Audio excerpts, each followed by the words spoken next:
And now, here is Coretta MacDonald, Member of Parliament and host of Advancing the Cause.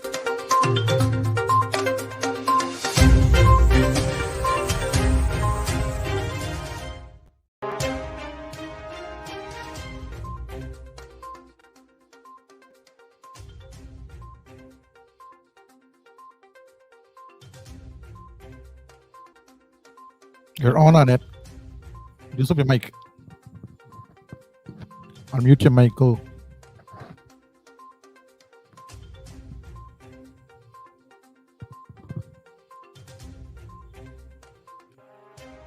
You have to unmute your mic, ma'am. Okay. Good. You bring in Jermain on my signal after do the introduction. Go, you're live.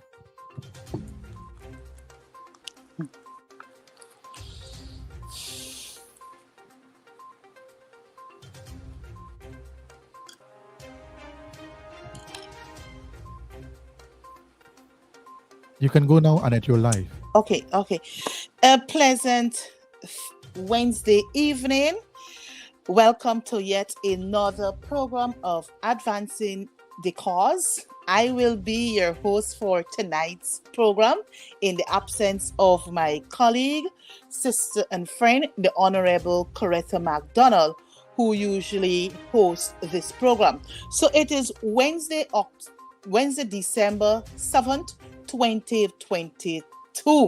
And allow me to take this opportunity in welcoming you to yet another program of Advancing the Cause. That is one. And two, to express, greetings to those of you who might be celebrating a special day, whether it's a birth anniversary, whether it's the birth of a newborn baby today, whether it's your wedding anniversary, happy anniversaries or special greetings. That also being said, I also want to sympathize with those of you who might have lost a loved one and is celebrating another year of their death anniversary. May their souls continue to rest in peace and rise in perfect and rise in glory. Outside of that, I know that come Saturday, December. Why am I saying October? October seems to be a special month in my mouth, but we're 2 months past October. But come Saturday, December 10th, 2022, I know that over 3,000 young people will be graduating at the university's convocation ceremony. So on behalf of the host of this program and all of us in the APNU AFC, we want to wish all of you a big congratulations. And as you grace the stage come Saturday, just remember the hard work over the 2 years, over the 3 years, over the 4 years, they have finally paid off. So once again, a big congratulations to you. Well, on tonight's program, I should be having 2 guests in studio with me. I know that one is backstage. He is no stranger to us all. He's a teacher by profession. He's a member of parliament representing his constituents there in Upper Demerara, Upper Berbice region, and we know it commonly known as region number 10. So on tonight's program, we will be discussing, the corruption that continues to exist in the People's Progressive Party regime, and also the other guest that will be joining us will be the Honorable David Patterson, member of parliament and who has responsibility for the energy sector. So I will now invite the Honorable Jermain Figueira, Member of Parliament, so that we can have our discussion. Welcome, Jermain. A pleasant evening to you. Welcome to yet another program of Advancing the Cause. I can't hear you, Jermain. Yes, Jose, thank you very much for inviting me to the program Advancing the Cause. Yes. I want to join with you congratulating all of the students who will be graduating from the University of Ghana. Yes. Milestone in their life, and I think it should be celebrated. Additionally, I would like to extend congratulations to the athletes, region number 10, teachers, players, all these coaches, and everyone who's athletes gaining the sixth consecutive national championship. Region number 10 is a region I would always say is the talent basket of Guyana, and Yes. records that we hold is testimony to that fact. No other region has won the national track and field championship for 19 years. Wow. And won it 6 consecutive years as region number 10. And we have done that with limited resources. This is raw talent, and much more can be achieved, much more can be discovered if the facilities Yes. are made available, if the opportunities are made available. And this is where the minister has shown his distinction in failing to deliver to the young people of this country. Minister Yes. responsibility for youth sports and culture. Yes. Well, thank you very much, Jermaine. And I also would like to join with you in congratulating all the athletes, all the, I think they said it's about 1,500 young people who participated, who were able to showcase their talent in cycling, swimming, I think, we call it again, cycling, swimming, and track and field. So a Yes. big congratulations to them and to your region, the region which you represent. A big congratulations. Perhaps, Jermain, you will need to let your listeners or your viewers and those athletes who might be tuned in on today's program to share with them what is it that Linden has so special that 19 years they have been 19 consecutive years they have been winning the national school championship, man. So perhaps you can let your viewers know what is so special, what y'all doing down there, man, that the other regions ain't doing. So, okay, just a little correction. We have won it 19 times, Oh, but 19 past times. 6 years we won it consecutively. Linden Okay. is a gifted community. We have an abundance of talent here in the region, and it is raw talent on display there. And if you understand with regards to the preparation for that track and field event, there was no facility made available. Yes. The sports club, as you're aware, is in a deplorable state. The Bayrock facility, where most of the athletes usually go and train, is still under construction. Since 2018, it is not yet completed. And it just shows that Linden is a very talented community. It rises above all of the odds and still perform at its peak. And if more facilities are made available, if the necessary experienced coaches are made available, if um, the equipment and the proper nutrition and all that is required for an athlete um, reach his apex in performing, what more can be achieved? Because if we are able to do this without those necessary facilities, without the necessary gears and such like. And we are able to show Guyana and the world that we are Yes. capable, we have what it takes to compete at the international level.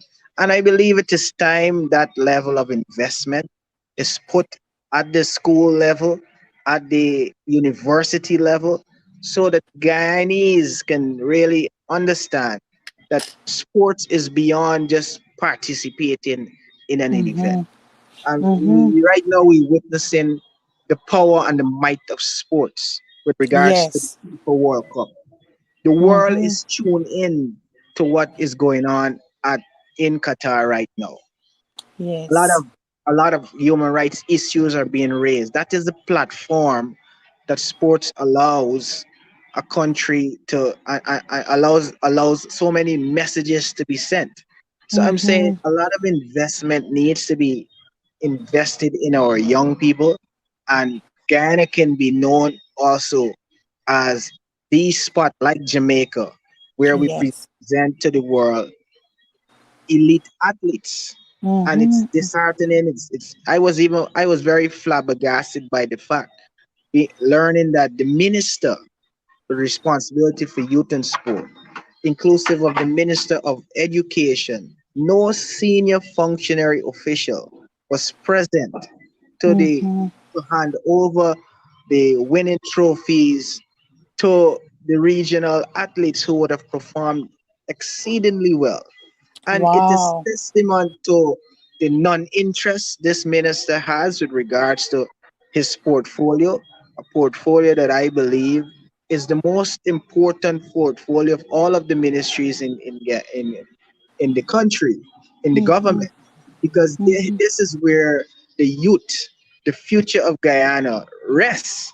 And we Yes. have the Minister of Youth, Sports and Culture who has shown a blatant disregard for his portfolio. And by just showing up, your one's presence is important. It sends a very Exactly. strong message to the young people, to the athletes, that you care, that you're Mm-hmm. concerned about their progression and what potential that they can showcase if those opportunities are made available. The fact that Mm-hmm. he was a no-show brings the full sum of his disregard for the responsibility that he holds to this nation, that he holds to the young people of this country. And Mm-hmm. it is very disappointing.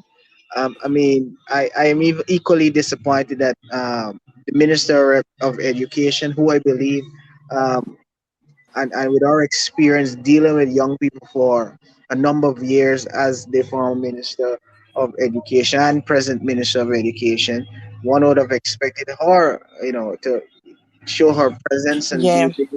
even the newly appointed HOD who became the CEO of the Ministry of Education, the Chief Education Officer, a former head of department is now the Chief Education Officer. He of himself denied a golden opportunity that was presented to him to make his debut as a Yes. caring chief Chief education exec. officer to the welfare Mm-hmm. of the nation's children. He too was a no-show. So it's very troublesome. It's very worrying that Mm-hmm. key officials with responsibility for the nation's youth, the future of this country, didn't see the importance of attending a milestone event for these young people Yeah. who are very excited, very elated with regards to their achievement, and it's totally disappointing.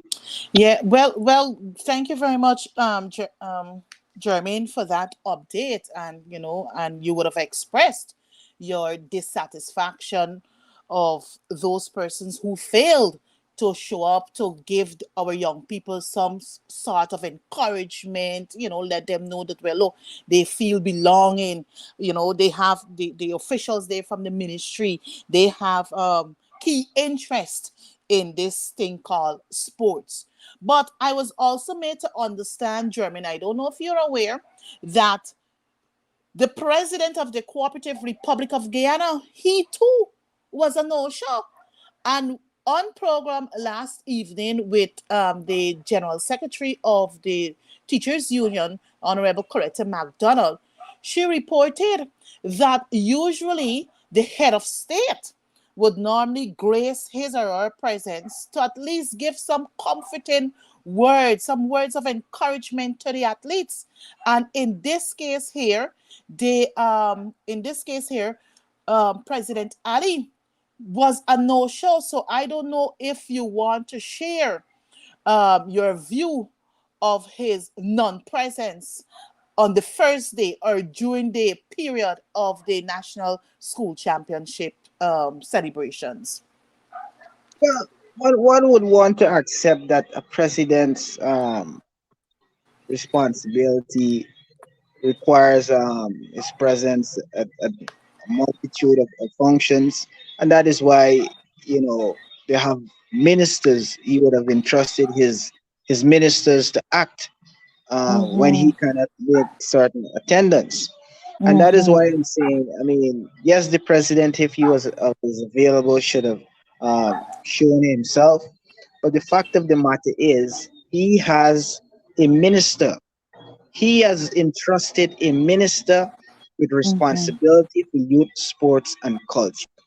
He has entrusted a minister with responsibility for education in this country. And this activity was a twofold activity because Mm-hmm. it was the nation's school track and field athletics championship. It means Mm-hmm. the Ministry of Education had a pivotal role to play, and equally Yes. so, the Ministry of Youth, Sports, and Culture had an Mm-hmm. equally important role to play. So one can provide probably a plausible excuse for the president not showing, but it Mm-hmm. would have been good if the head of state could have availed himself to attend, Yes. even if it was just the opening or the ending of the ceremony. But Mm-hmm. we cannot allow the responsibility of those subject ministers to escape and Mm-hmm. basically bring the president into this conversation. The president gave Mm-hmm. these two people the responsibility to act, and they would have failed to act. And Yeah. equally, the minister in particular of youth, sports, and culture. I mean, this is a guy who I believe. I mean, if we are to look seriously at the previous ministers of youth, sports, and culture, as far back as Gail Teixeira, Mm-hmm. Frank Anthony, Nicolette Henry, Dr. Norton. I mean, I'm an honest guy, and if I'm to make a good assessment of their performance, I'm dissatisfied. But I had Yes. optimism, I had hope, given the fact that when the announcement was made that Ramson would have become the minister with responsibility for youth, sports, and culture. I mean, like any other young person, because a lot of people are of the view that the persons who held those portfolio, they're not an interest. They don't know, they don't understand young people. So the fact that a young person was given this portfolio, the natural conclusion is, hey, we finally get somebody who understand young people, who understand the importance of youth, the importance of culture, the importance of sport to young people. Mm-hmm. But it is Mm-hmm. so evident from the performance of this minister. We had since 2020 to do evaluation of the minister, and even from the very budget debate, you would have Mm-hmm. seen the minister lacks vision, he lacks purpose, he lacks passion with regards to executing the mandate that has been bestowed on him. He in the debates, one would assume that he is a GCOM worker. All he speaks about Mm-hmm. is election, election, election. So he seldomly gives a vision, an outlook of where he wants to see sports and how it will develop within a time frame period, a phase by phase developmental plan for sports, for culture in this Yes. country. This is a Yes. minister who doesn't understand the importance of having a brand, a Guyanese brand. Imagine Mushroom Money, the country's most premier cultural event, is less than 3 months away in February. They Mm-hmm. had a soft launch. Now, this is the premier event, cultural event. This is Guyana's carnival. And I Mm-hmm. understand that the government apparently, based on you observing, seems to have a greater interest in promoting carnival rather Yes. than matrimony. Matrimony. Mm-hmm. Concerning, and it should be of concern to all Guyanese that here is your premier cultural event, and it is not Mm-hmm. given the attention that is required from the Ministry of Culture, Youth and Sport. It had a soft launch of which the very minister was absent. No senior government functionary was present at the soft launch of Mashramani, the country's most premier cultural event. Yes. Was a Yes. no-show. So one has to question, what is the vision of this minister and by extension his government with regards to promoting the country's most premier national event? And the designers are complaining because they aren't benefiting from Mm-hmm. their trade of designing costumes and such like. I mean, we outsourcing all of this, so it's a dying art of making costumes in Ghana. Who's gonna Yeah. pass on the legacy of designing to our future generation? You know, Yeah. where are the talent in music being discovered with the promotion of calypso, soca? These are songs that should have already been playing on the airwaves right now as we speak. Exact. Nothing is going Exactly. on. The, But the minister's concerned with stinking dirty. yes, but Jeremy, even though you would have touched on the culture and matrimony, the soft launch to matrimony, I recall back in the days, at least by September, early October, you would notice or publications in the print media, even electronically, inviting interested persons to submit possible themes that can be used for the matrimony celebration. And these are being done by way of competition, so the best team will be used, and persons are usually awarded for their efforts, even with logo. In this instance, for March 2023, though you had the soft launch, to date, I am oblivious, I don't know if you are too, that there is no team for Matrimony 2023. That's one. Two, at any launch of the Matrimony, you would have, probably, let's call it exhibits of costumes on display at the launch. That was a no show. That wasn't. I didn't see that at all. So indeed, all I will have to agree with you. It clearly shows that the minister who heads that ministry lacks one vision, he lacks competence, and perhaps he is still floating. And you're right, because even in the National Assembly, every budget speech or every other speech other than budget, whenever he stands to speak, 3 minutes he will talk about culture, youth, and sport. And the remaining minutes into his presentation, he bashes the coalition. He bashes the coalition. He acts out at us. So we, as members of parliament, even the general public, we don't understand which direction this ministry is going. But Jermaine, I want to circle back to the school's championship celebrations. And I know for a fact that the Ministry of Education, their budget for 2022 was 74.4 billion Guyana dollars. 74.4 billion Guyana dollars. Last evening, it was quite surprising to the ear to hear that the athletes were asked to hand over their apparels, all the clothing that were made available to them. They were told to hand them back. I was even told that at previous school championships celebrations, these athletes would normally, take their clothing as a form of a souvenir, that they would recall that, well, look, they were able to participate at the 59th session of the school championship. But in this case, for 2022, these athletes were asked to hand back all of their apparel. What do you say to this, Jermaine? It is most disappointing to hear. Every national athlete who were Mm-hmm. friends of mine while I was a student, just to go to represent the region and be clothed in the, because our region is clothed in gold and black. Just to Okay. have that um, clothing after matrimony was a After school. braggadocious um, a braggadocious thing for those athletes. Just to say I would have attended, Mm-hmm. and other athletes aspire to wear the black and yellow, the black and gold, Mm-hmm. because Mm-hmm.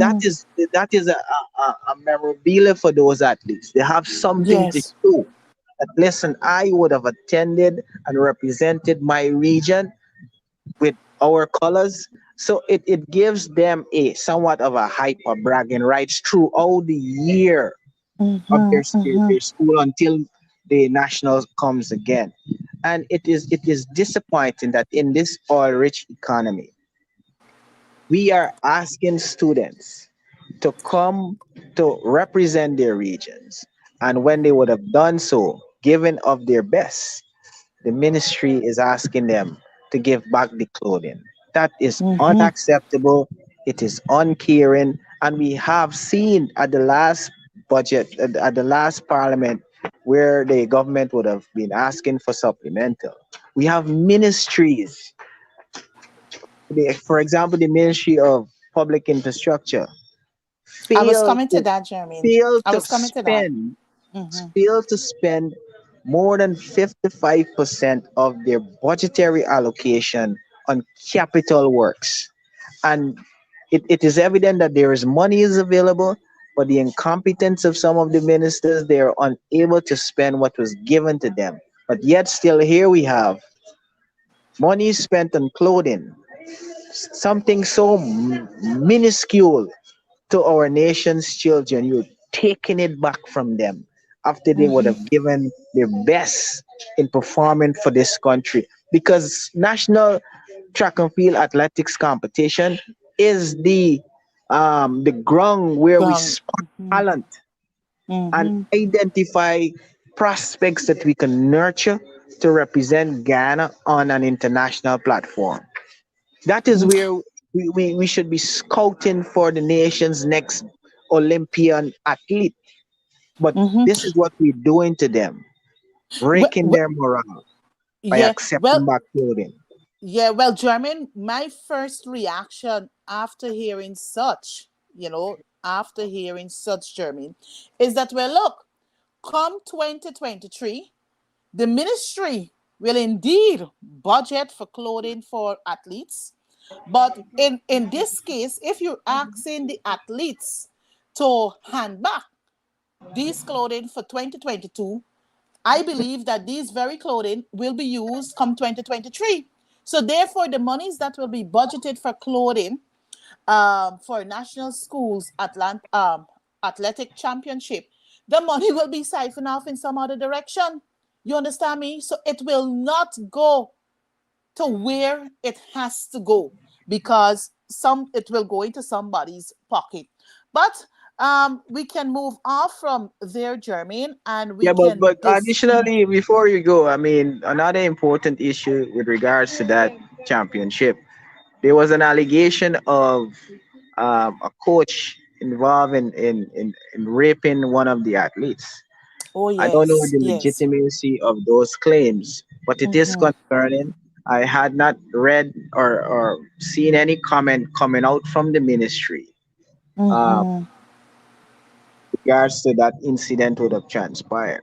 And it brings into to focus the ministry's failure in one, vetting coaches, because some people who were former athletes, they had no training to become a Mm-hmm. coach. They're just interested in athletics and they avail their time to go out and work with young people, which is good. And we commend some of those people who do that. But it doesn't Mm-hmm. negate the fact that if we are entrusting adults with our children, some form of vetting should be done so that the confidence that parents would have in whoever's looking out for the welfare of their kids when they go to practice. We want to have these um, bad things happening Mm-hmm. to our children. We put them in harm's way or in danger. So I would wish if the ministry would refocus its direction, and ensure that they provide some form of training, some form of certification to these coaches who are involved in our training our athletes, and inform and ensure that police clearance of these Mm-hmm. character references are done to ensure that we have the best people looking out and dealing with our young people. So because these are Yes. very important matters that shouldn't go under the carpet like that. It has to be all of the exposure so that can be a deterrent from person who may have those thoughts Yes. dealing with All our right. young. Yes. Thank you very much, Jermaine. And it is very much unfortunate with what would have happened to that young school child. And I trust that, once the proper investigation is done, that the parents receive justice. And I believe too, when we as parents send out our children, um there is need for perhaps this whole security needs to be enhanced. That's one. Two, we got to find out who will be whose care our children will be under, and all manner of things. So parents too, we got our role to play. But when you entrust your kids into the hands of people, you do it with the utmost respect of trust. But as I said before, I trust that the thorough investigation would reveal, and whomever was responsible be dealt with. I notice David logged in. Operator, is he in? Good. Good evening, David. Welcome to Advancing the Cause. I'm sitting in for my colleague, the Honorable Coretta McDonald, who's unavailable. So at tonight's discussion, we're actually discussing where the monies are going. So I don't know if you wanna, David, the Good opening evening, remarks. Annette, and good evening, Yes. Jermaine. Good evening to Amen. all your viewers and Mm-hmm. listeners across the country. Start off by saying, well, season greetings Mm-hmm. to everyone. I don't know how productive Christmas will be with only 8%, but Mm-hmm. we have to start somewhere. Yes,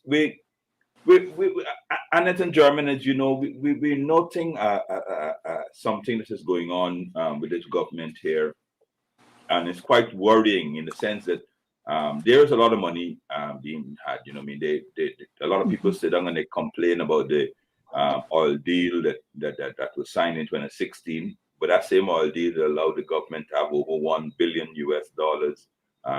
in their bank accounts right now. This year alone, they took out $607 million from our solvent wealth fund, from the Natural Mm-hmm. Resources Fund. But what we're finding out now, Jermaine and Annette, is that it's little boys with toys. They have all this money. They don't know what to do with it. So there's feeding at the trough. They Mm-hmm. just have the money there.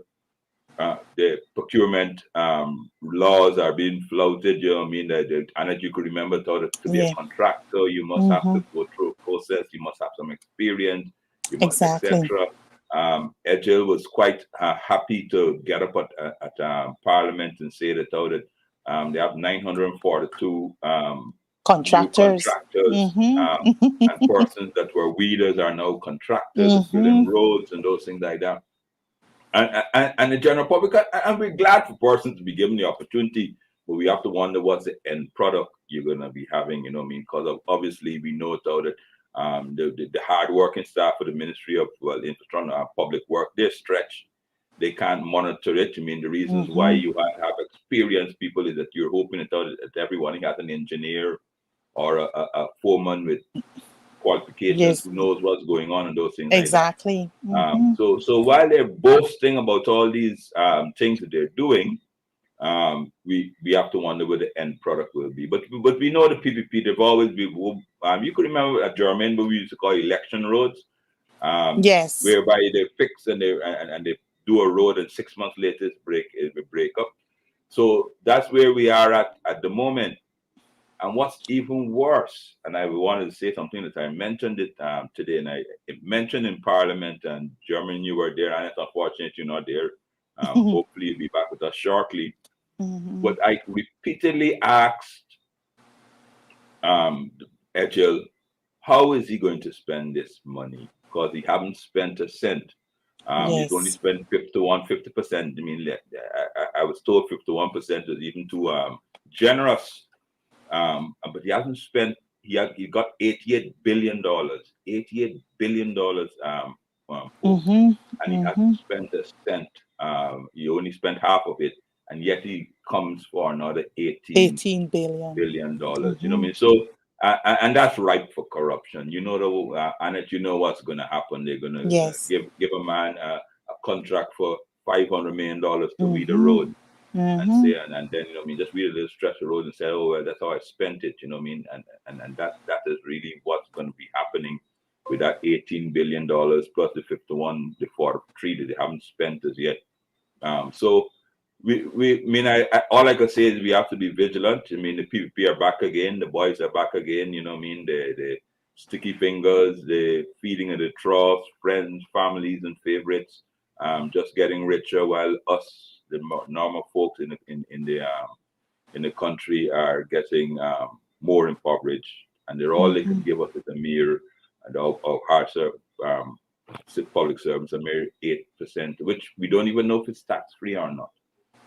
So those are my opening comments, and Thank you very much, David.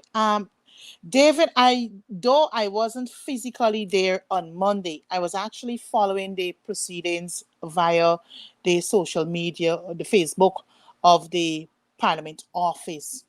And I was quite disturbed. I was quite upset to hear some of the responses given by ministers of the government. When questions were posed from my colleagues, I recall, I think it was Mustafa, the Minister of Agriculture, when is either Ramjatan or Jermain, who would have asked the question on Gaisuku, concerning the I think it's 3 billion they came for drainage and irrigation, and they were asked. No, he was asked rather. What criterion was used, who were the contractors, and all manner of thing.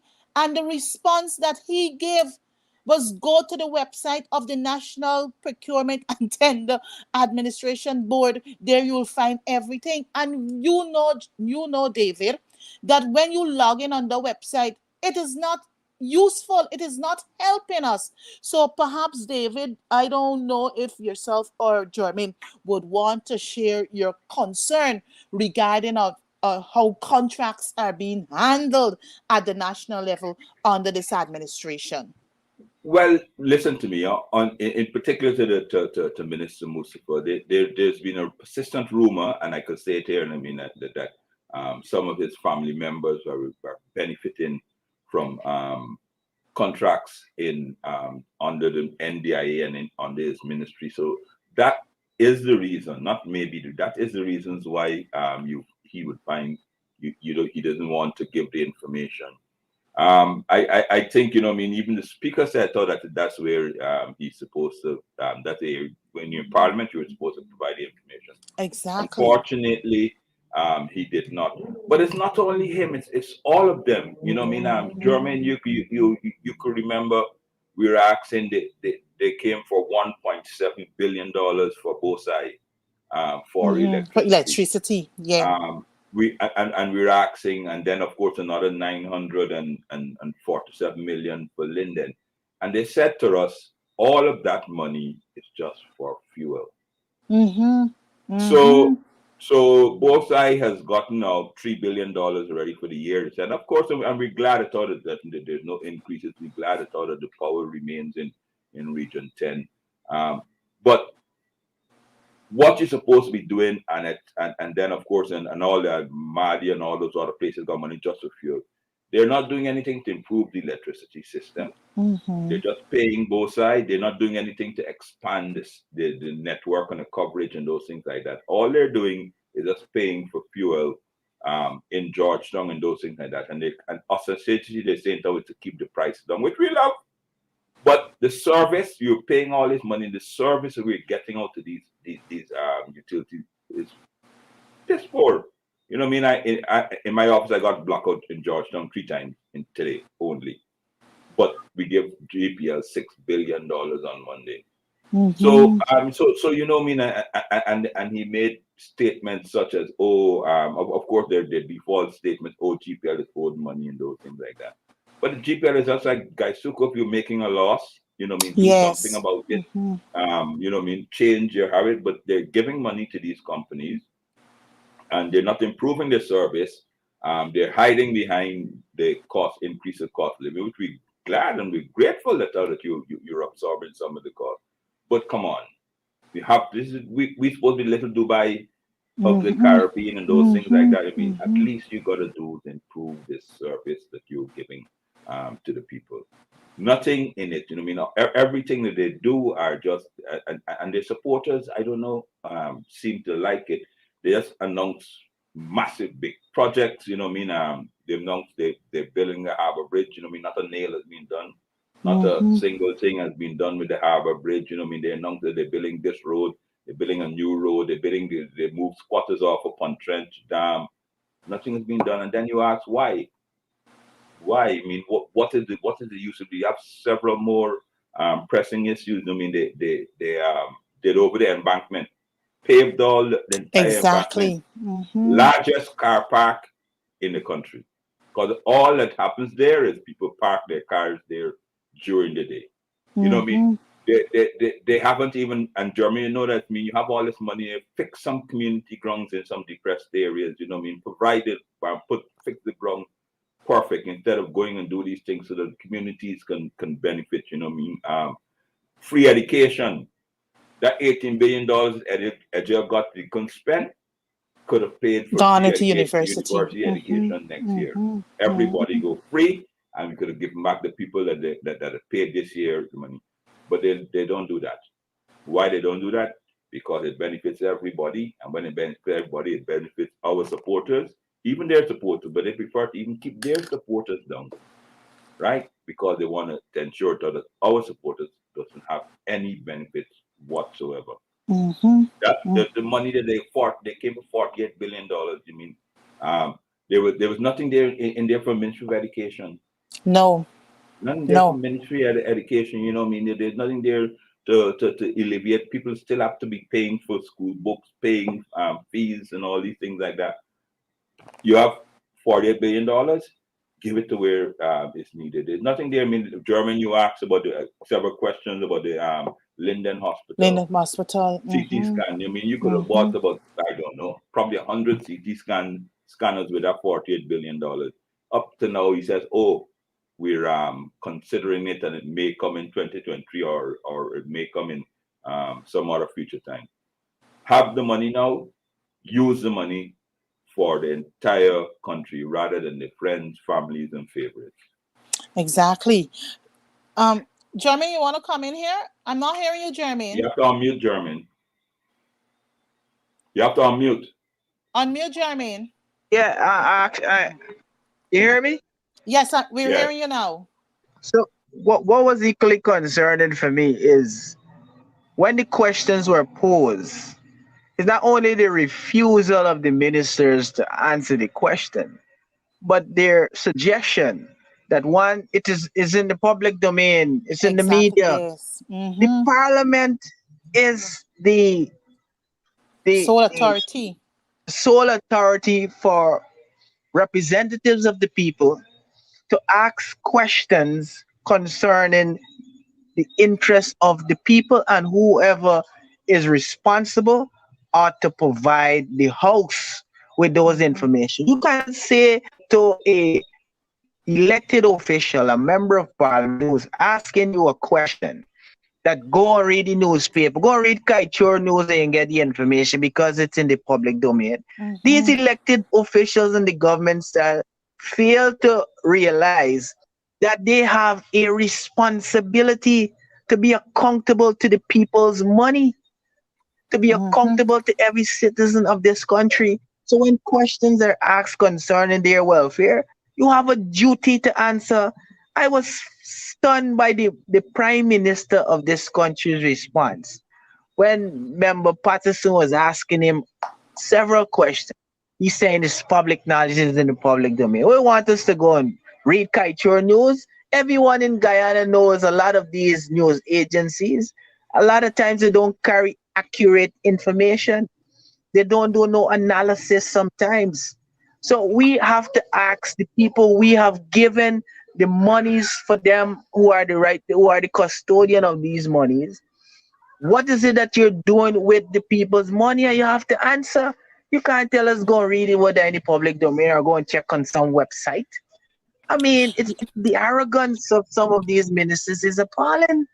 Exactly. And colleagues, you would recall that any agreement or agreements signed, whether by the Minister of Finance on behalf of the government, it would normally be laid in the National Assembly so that we can know exactly whether it's a loan, whether it's a grant, what it's going towards, and all kind of thing. What was surprising at Monday's sitting, the government signed a $750 million for carbon credits with this one of these oil giant companies. And I expected that come Monday, this agreement would have been signed, would have been laid in the National Assembly. I heard it might have been either you, David, or Kemraj, who would have asked, right, for where is the agreement? And Vikram Bharat barefacedly said, oh, it's already in the public domain. But I don't know where in the public domain I can find the agreement signed between the government of Guyana and the Hess Corporation. So, colleagues, I don't know what's your reaction on what was said in the National Assembly on Monday. Listen to me. That's it. That follows a pattern. You can recall that when we were under our administration, there was always a cry releases, and we released all the contracts, even though some of them had confidentiality clauses in them. We released that. So we asked for this $750 million because they took the money and they paid a company called Arch 3 or something like that. Yes. They came for $306 million to pay them. And they said that they signed a deal with Hess, and it's in the public domain. No one heard about this here before until they signed it, Exactly. And we said, well, okay, where you're coming to the parliament for $306 million to pay this company. Who is this company? Who are the persons, the beneficiaries? Who are the owners, the principals, the principals, and those things like that? Nothing at all they wanted to provide. We asked them, let us see the deal you signed with Hess. Because Hess is part of the oil block. Yes. They said, that they made a statement and it's in the public domain. I had asked them, they signed another contract with Exxon for the gas to shore project. They refused to provide that. There's a report by a lady named Alison Redford, who they brought from Canada, who did a report on the environmental permits. They refused to provide that. And it's surprising. And let me tell you what, all the persons that previously would have been on Facebook and on the radio and on talk shows and the Guardians of Democracy, the so-called persons who are open for transparency. I mean, same except say Article 13 and Transparency International. They're all silent now. Yes. While we were there every single day, there would be pickets, there would be talk show hosts, there would be editorials and those things like that. about provision of information. They're all silent now. So it seems to me that you know, I mean,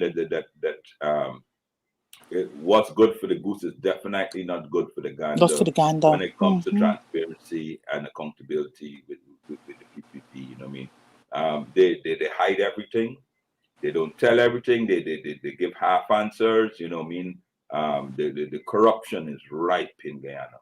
And I took a bet. Somebody asked me today how many points you think we would have fallen. We will fall in when the Transparency International comes out next year. I say 4.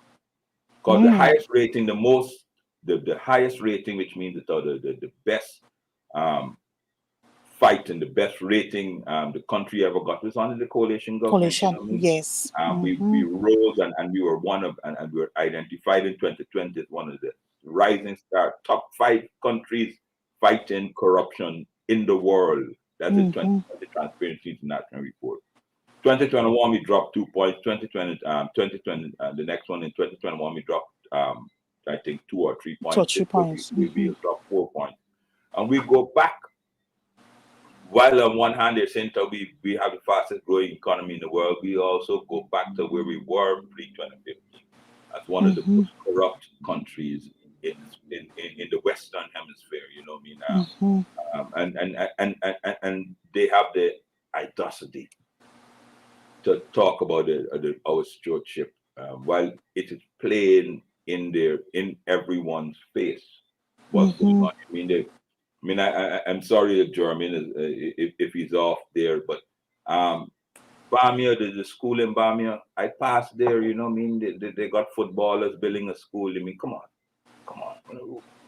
What's that mean? Guys that are known best for running a football program, and they may be great promoters, but they're building a school for our children in our constituency. You know, and I always say this: if you would like a tailor to perform brain surgery, let him start off on your children, not our children. And that's literally what they're doing. You mean they didn't go to Cotton Tree, they didn't go to WIM, they didn't go to these places.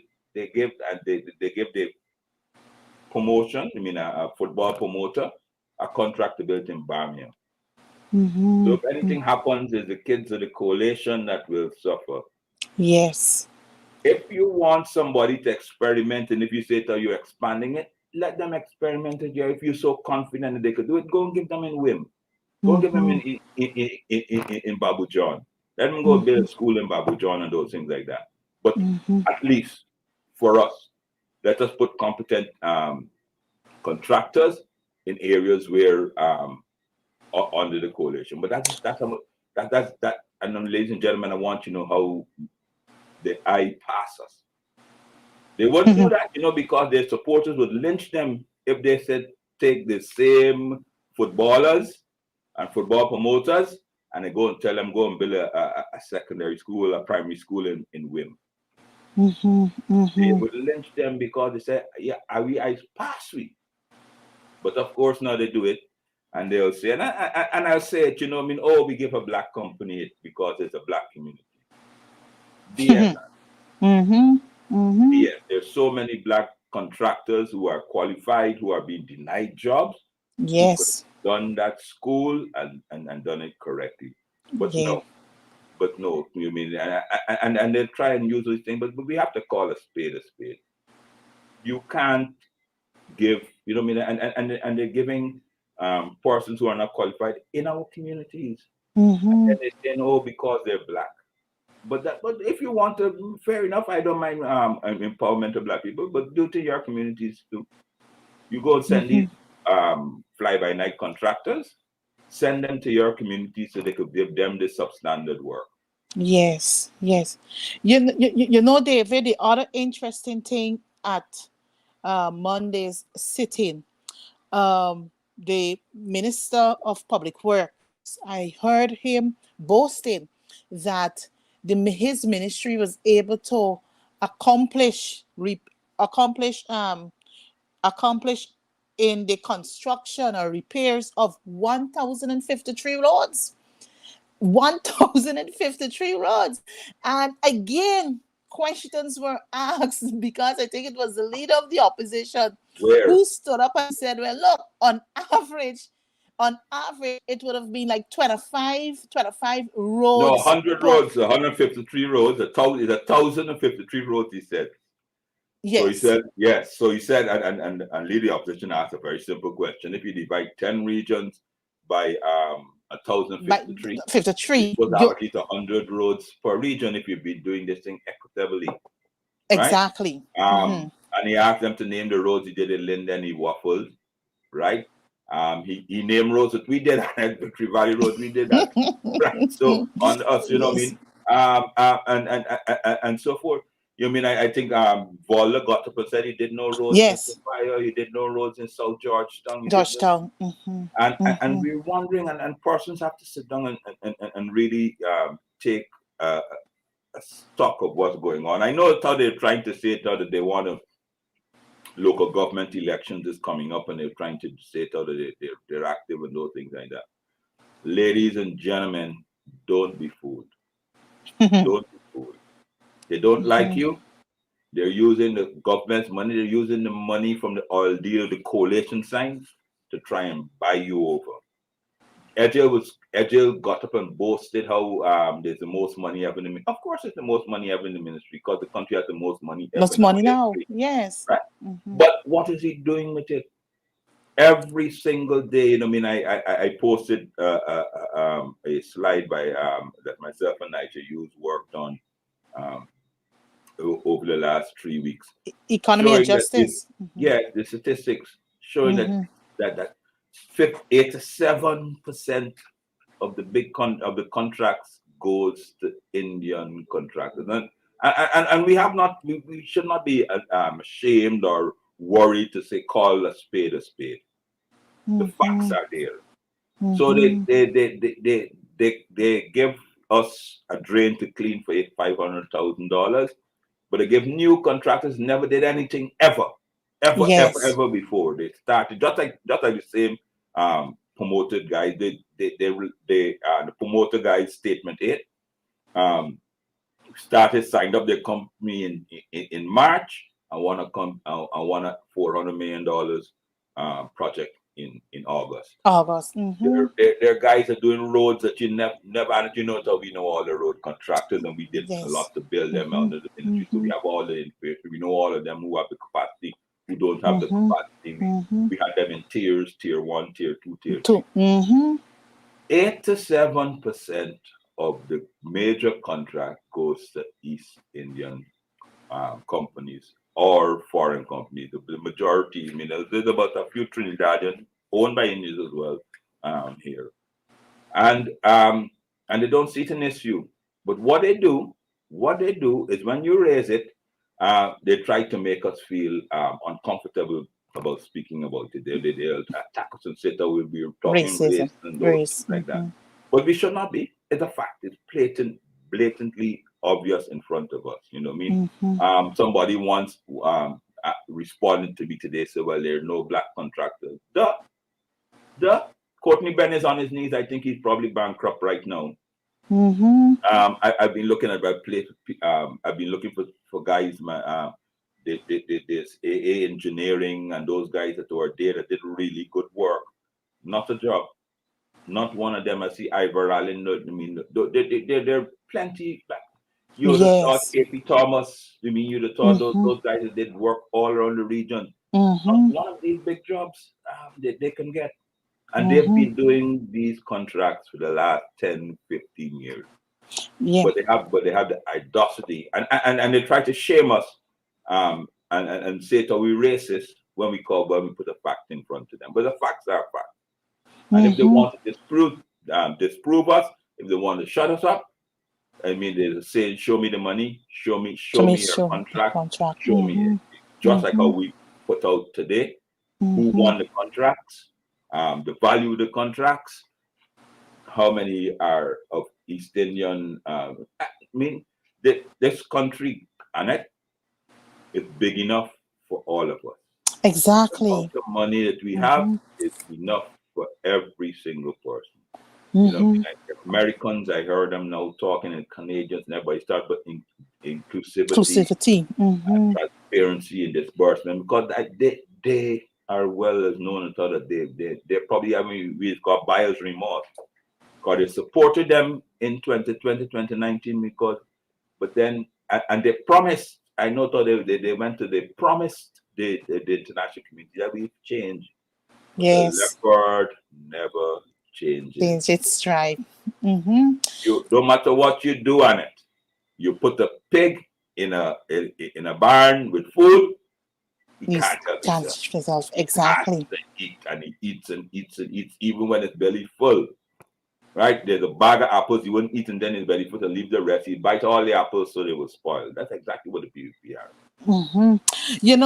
David, you're absolutely correct because currently you have a contract being done on both the eastern and western carriageway of Cemetery Road there. Apparently they're doing concrete drains and also they're erecting some, probably I don't know what type of fence when it completes.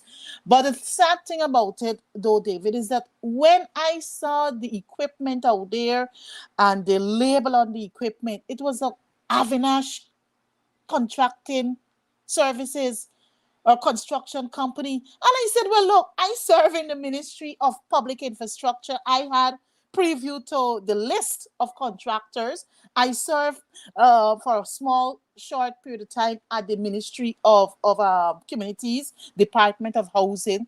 And I had, I'm familiar with some names, some contracting names.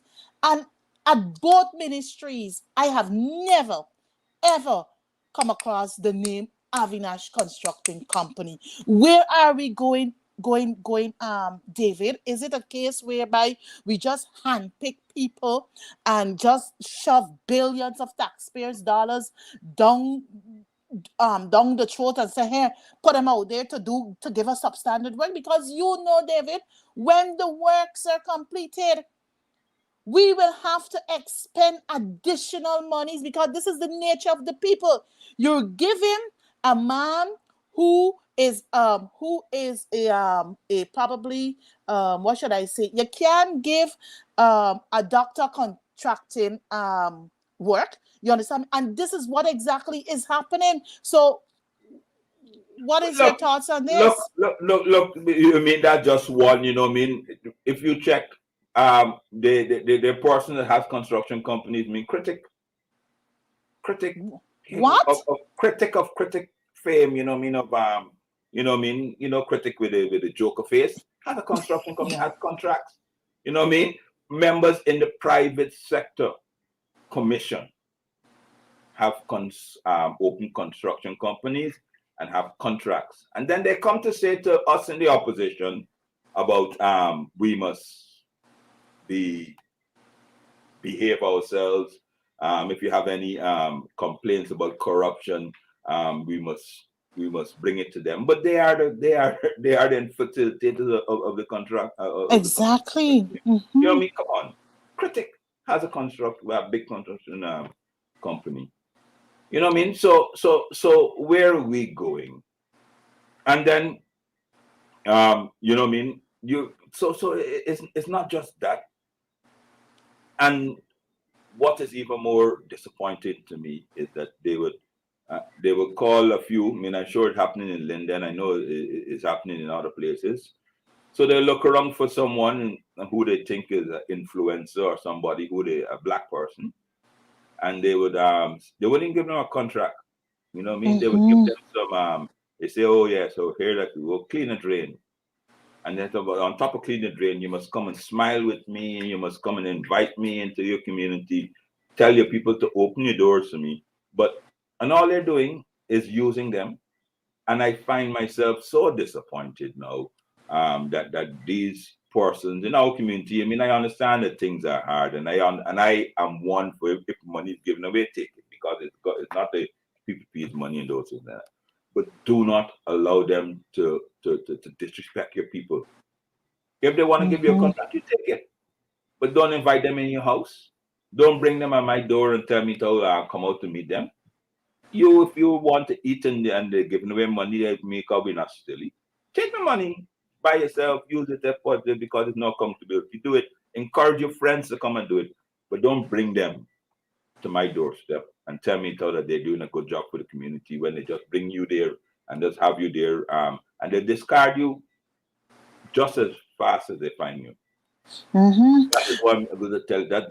Those are the things that I'm talking about. I mean, everyone knows it's a fact. You know, I mean, you see some of them going and taking photos because all they want to do, they come and they say, "Arthur, Annette, look, we got a little contract here. You know, what I mean, go and paint the fence on St.